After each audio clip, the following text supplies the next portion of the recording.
Hello and welcome. I'm Rachel, and in the next 5 minutes, we are going to absolutely crush some past economics questions to get you ready for your upcoming exams. So listen up. It doesn't matter if you're prepping for WAEC, JAMB, or NECO. Every single week, right up until your exam, I'll be here with you breaking this stuff down. My goal? To make these questions seem, well, easy. We're going to tackle one question from each exam board today so you can walk into that exam hall feeling confident. You ready? Let's do this. All right, first up, let's dive into a classic WAEC question. This one is about one concept that honestly underpins all of economics: scarcity and choice. Okay, check this out. This is straight from the 2015 WAEC paper. It asks, the central problem of an economy is, and you've got your options there. Just take a second. What do you think is the biggest, most fundamental problem every single economy, big or small, has to face? To nail this answer, you have to get this one word: scarcity. This is the heart of it all. Scarcity is just a simple fact that we as humans want everything, but the world only has a limited amount of stuff. Think about it. We always want more, but there's only so much to go around. And this slide just lays it out perfectly. On one side, you've got our wants, which are basically endless. And on the other, you have the resources to make things happen: land, people, money, which are all limited. Because of this gap, we're forced to make choices. Every single society has to decide what to make and who gets it. And that's why the answer is A. The central problem is figuring out how to allocate those scarce resources. Sure, producing goods, distributing income, and controlling inflation are all super important, but they're all just smaller problems that come from that one big issue. How we solve those depends entirely on how we deal with scarcity first. And hey, real quick, if this kind of breakdown is clicking for you, you've got to subscribe to ExamKP. We drop explanations just like this every single day to make sure you stay on top of your game. Seriously, don't miss out. Okay, let's keep the momentum going with our second question, this time from a JAMB paper. We're going to tackle the law of demand, and this is a concept that makes so much more sense when you can actually see it. So here's the question from the 2018 JAMB exam. The law of demand states that other things being equal. Now, that phrase right there, other things being equal, is a huge clue. In economics, it's a signal to forget about everything else and just focus on the relationship between price and quantity. So, what is that relationship? All right, let's not just talk about it, let's build it. We're going to draw a demand curve, and it's easier than you think. First things first, we need our two axes. The vertical line, that's for price, which we'll call P, and the horizontal line across the bottom is for quantity, or Q. So the law of demand is all about an inverse relationship. That just means things move in opposite directions. Think about it. Step 1, when the price of, say, your favorite snack goes up, what do?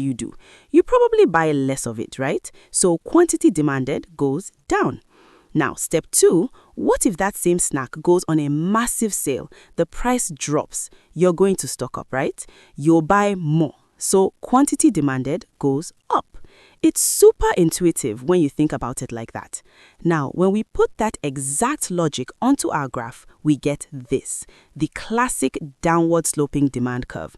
It always goes down from left to right, and it's the perfect picture of that inverse relationship we just talked about.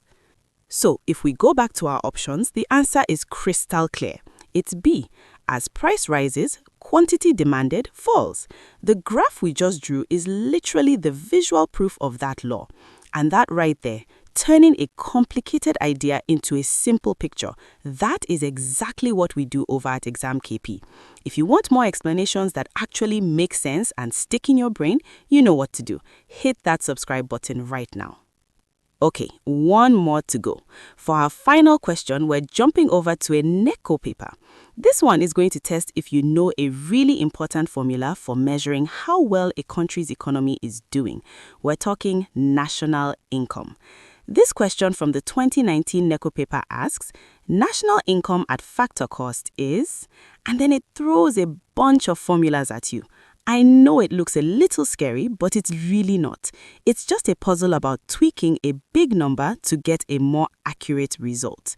This table breaks it down so well. So we start with GDP at market price. That's the price you actually see on a product in a store. But that's not what the person who made the product gets. To find the factor cost, we have to do two things.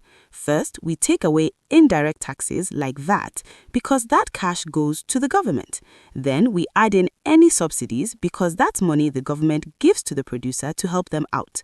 So if you follow that logic, the answer can only be B.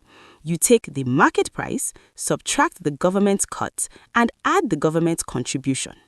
Once you understand the reasoning behind it, the formula is actually pretty easy to remember.